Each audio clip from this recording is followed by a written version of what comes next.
Italian Prime Minister Giorgia Meloni has cast quite a spell upon the G7, and not just because she's hosting the summit here in Puglia in the far south of Italy. Prime Minister Meloni prefers to be called just Georgia. We will stay formal, but that surely is such a telling first sign, isn't it? Why she is such a winsome presence, and of course, as we've seen, she's such a winning presence. Her Brothers of Italy party won the most votes in Italy in the just concluded EU elections, almost 29%. That's more than 4 times as many as in the last election in 2019. And that kind of show of strength at home makes such a difference to the way a leader is perceived within the country and abroad, as we all know.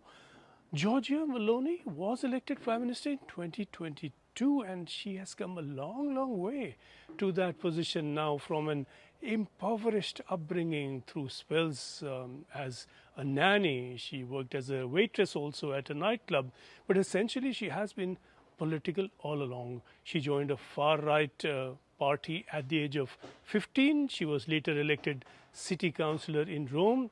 She had a spell as a journalist and was then elected to parliament. She became a minister in the Berlusconi government at the age of just 31. She founded the now winning Brothers of Italy party as recently relatively as 2012, and why as a woman she left sisters out of that name is a debate for another day. Meloni has said justifiably that she can now present Italy at the G7 with the strongest government of all. She does head a coalition government, but that is quite stable and is expected to stay stable. But that gives her now a firm footing at the G7, unlike many other European leaders. British Prime Minister Sunak is currently really waving goodbye.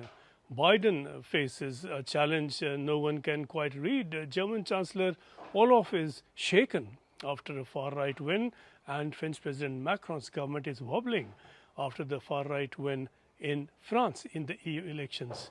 Meloni is just about the only EU leader to have come out a winner in those elections. And she has won more than just the vote. Her politics is described as far-right, a labeling she rejects. Fascism in Italy, she says, is history. And she has kept her policies in government largely centrist and very shrewdly laid to rest fears of what a right-wing party may do once in government. She is winning support also from non-right voters. And she has played that right-wing card quite well. She has placed herself sufficiently to the right to keep command of that vote. She has also made immigration the #1 issue on the agenda at the G7, and the summit in fact will open with that. Not forgetting, of course, that Italy is at the front line of the receiving end of illegal migration, given where it is situated.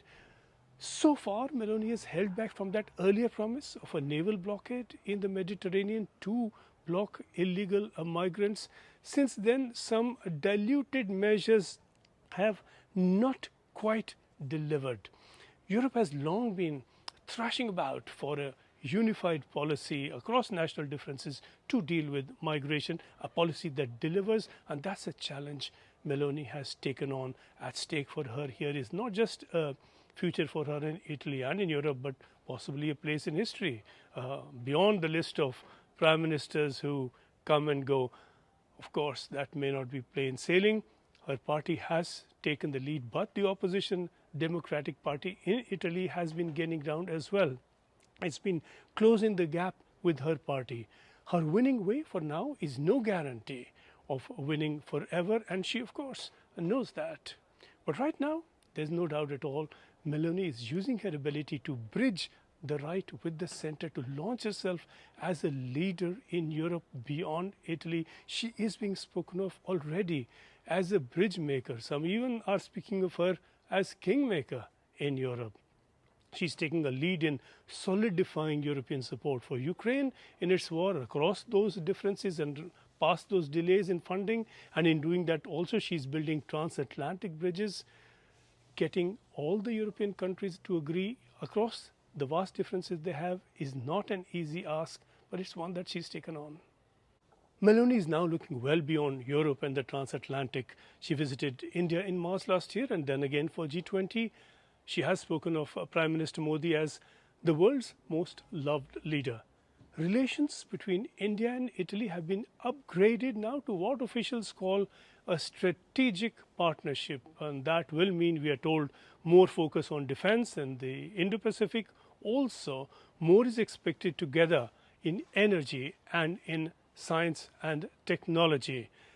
Trade between India and Italy is relatively low, about $15 billion a year, even if that makes it the fourth highest in Europe.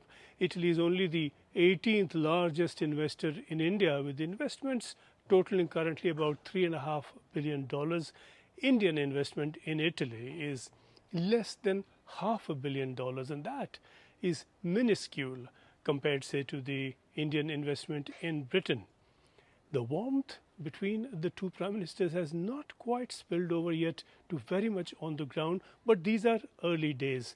Without doubt, though, in Meloni, India now has a very influential supporter in Europe, and that could deliver in days ahead.